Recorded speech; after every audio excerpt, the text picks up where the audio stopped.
here. I will try to be brief. And so the reflection that I want to do today here is about learning and teaching and how what things remain the same over the years, the decades, the centuries, or the millennia, and what things change every other year. So for that, let me go back to our ancestors, like about 2 million years ago, not humans yet, but we had some ancestors there, and they were learning and teaching. So the elders will teach the younglings how to gain some skills. That particular plant might be good for healing some rash on skin, or that particular berry will be venomous, so please don't eat it. Or that sound is from a lion or from a squirrel. Let's distinguish that. And basically the learning process will be like imitation. So let's say that the younglings are the students, and the elders are the teachers. So the students will imitate what the teachers were doing, and the teacher will have some rough language that might help at some point to call the attention of the students to, okay, you're doing it right, you're doing it wrong, look at how I do. But basically, there was not really a deep communication there. But it was just basically just imitate what I'm seeing that my teachers are doing.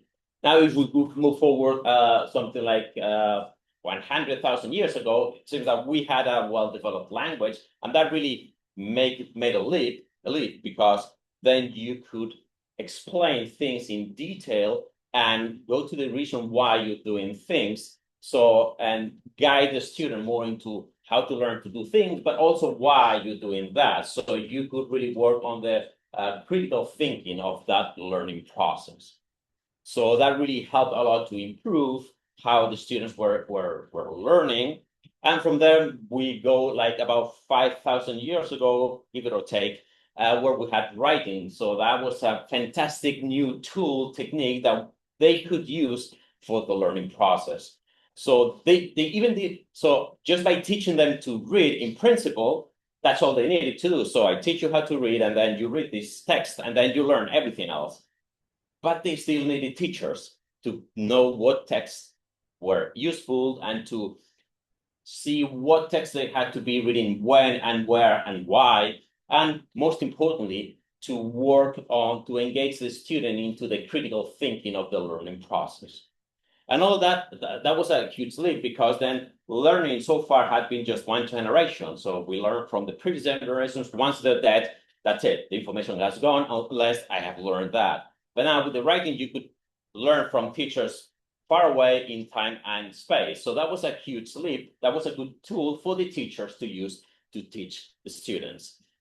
Now, for example, let's talk about that we have the books. The books are just a technique, a tool, a technology that the teachers could use for teaching.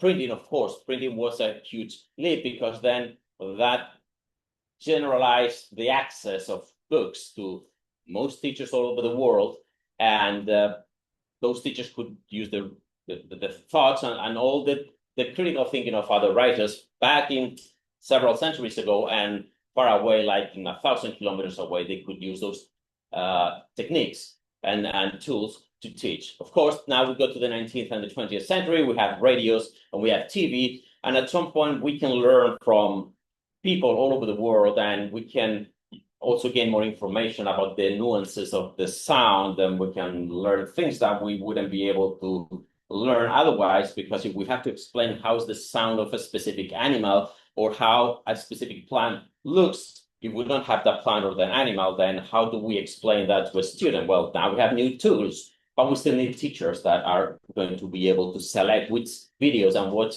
audios we're going to use when and how, and then they can use those techniques and those instruments for the critical thinking of the students. At the end of the day, that's what we want them to gain: knowledge about specific things and skills, but also critical thinking to analyze what they're learning. Then we have computers. Now, everything is more democratized. Everyone from their bedroom can access absolutely everything. And we use that in our classrooms. We can select what particular software, what particular sources we're going to use, because we know what's best at what moment of time of the learning process.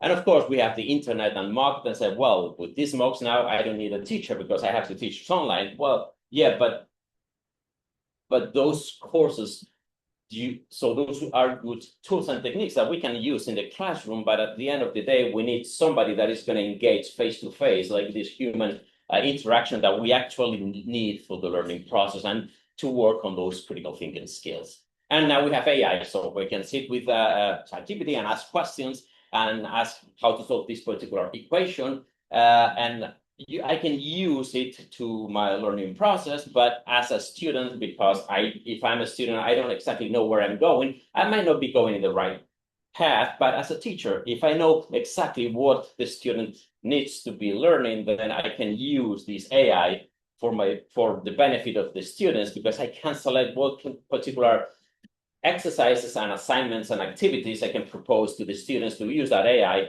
for the learning process. So all of these are just techniques that have evolved over the millennia, but still we need somebody that knows exactly about the content and how to orient that particular knowledge so that the students can gain the goals that they need to gain. So for example, let's think about doing some mathematics. So I'm a physicist, so I usually think about physics and mathematics problems. So if we want to do some mathematical operation, let's say from a multiplication to a differential equation, well, if I don't have any tools, then I have to do it with my brain, and it's limited. I can do some operations, but not some others. If I have pen and pencil, then I can write things there, and that's a technology that I can use for my benefit, and I can solve a differential equation with pen and pencil, which I cannot with my brain, just without that support, that technology. Of course, I have another technology, an abacus. I can do things much faster, so I can then finish that quickly so that I can put my brain into something else, understanding the meaning of that particular answer. Then I have a slide ruler or a calculator. A calculator is going to do all these sines and cosines and square roots for me, but that's not going to make me dumb. That's going to just give me the answer quickly so that I can understand and put my critical thinking into what that answer means, actually.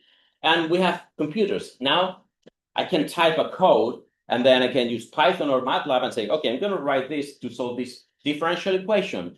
And I'm not doing it myself, but I need to learn how to talk to the computer, how to code, and how to tell the computer to find the answer. But then my task is, what does the answer mean? So I have to be taught about critical thinking so that I can understand the meaning and then go forward. So it's not making me dumb, the fact that I'm using a computer. It's just a technology that I'm using so that I can go far forward. And same with AI. I don't need to code. I don't need to know how to code. I need to tell, hey, ChatGPT, write me a code so I can solve this particular differential equation with these boundary conditions, and let's see what I get.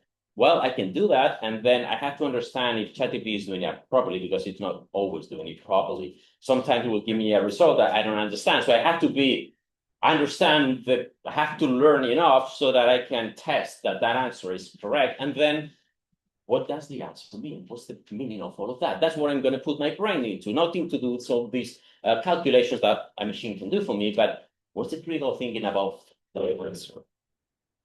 So because at the end of the day, our brain is the same as our ancestors, like 20,000 years ago. It hasn't really evolved. It's basically the same. So it is as hard to put humans on the moon as it was like design how to hunt a mammoth with several people in different conditions. We need to understand the sounds, the smell, how everything works, and in order to design a hunt so that it's safe and we get the meat so that our tribe can eat for a couple of weeks. So, and the brain is exactly the same. So how does it work? Well, learning is just making neuronal connections on the brain. And that's something that so far we don't have a technology to say, hey, eat that pill, and then all the connections you have, you know how to do high mathematics. No, it's still, we need to make sure that those connections are made. And the process is exactly the same today as it was 20 or 30,000 years ago. So the brain is the same. Now we have the tools that are not going to do that for us, but we as teachers should be smart enough and understand all those tools, so that we can use them and with our students so that we make their learning process more efficient. So still, no matter what, we still need the teacher and the students, I think, But now we have more tools that we can use. And whether we like it or not, we should be on top of them. We should be very informed about all these new tools and technologies. And yeah, in the 1960s, well, a calculator, well, then the students are going to get dumb because the calculator, that's their square root for them. So, well, no, it's a tool. It's going to be there. So no matter what, we better know how to use it and when, and explain how and when to use them to our students. And now, just before I wrap up, let me talk a little bit about, well, we have all those social media platforms and a lot of AI technologies, but we have an amazing amount of information out there, an amazing amount of misinformation out there. So we have people that believe that the earth is flat, that the chemtrails are some conspiracy thing, homeopathy, vaccine, anti-vaccine people. So there's a lot of information, but still there's a lot of misinformation. So I think that we as educators, we should also stress the importance of science, but not that the science brings us all that technology, but that science works. And we have access to TikTok and YouTube and X and all of those because science works. If science didn't work, wouldn't have that. So I think that we have some responsibility also to transmit the importance of critical thinking and the role of science in our society. When I was a kid, I had these reference science communicators. I'm talking about the cosmos, the life under the seas, or the life on the forests. Now there are other people doing amazing work, doing science outreach.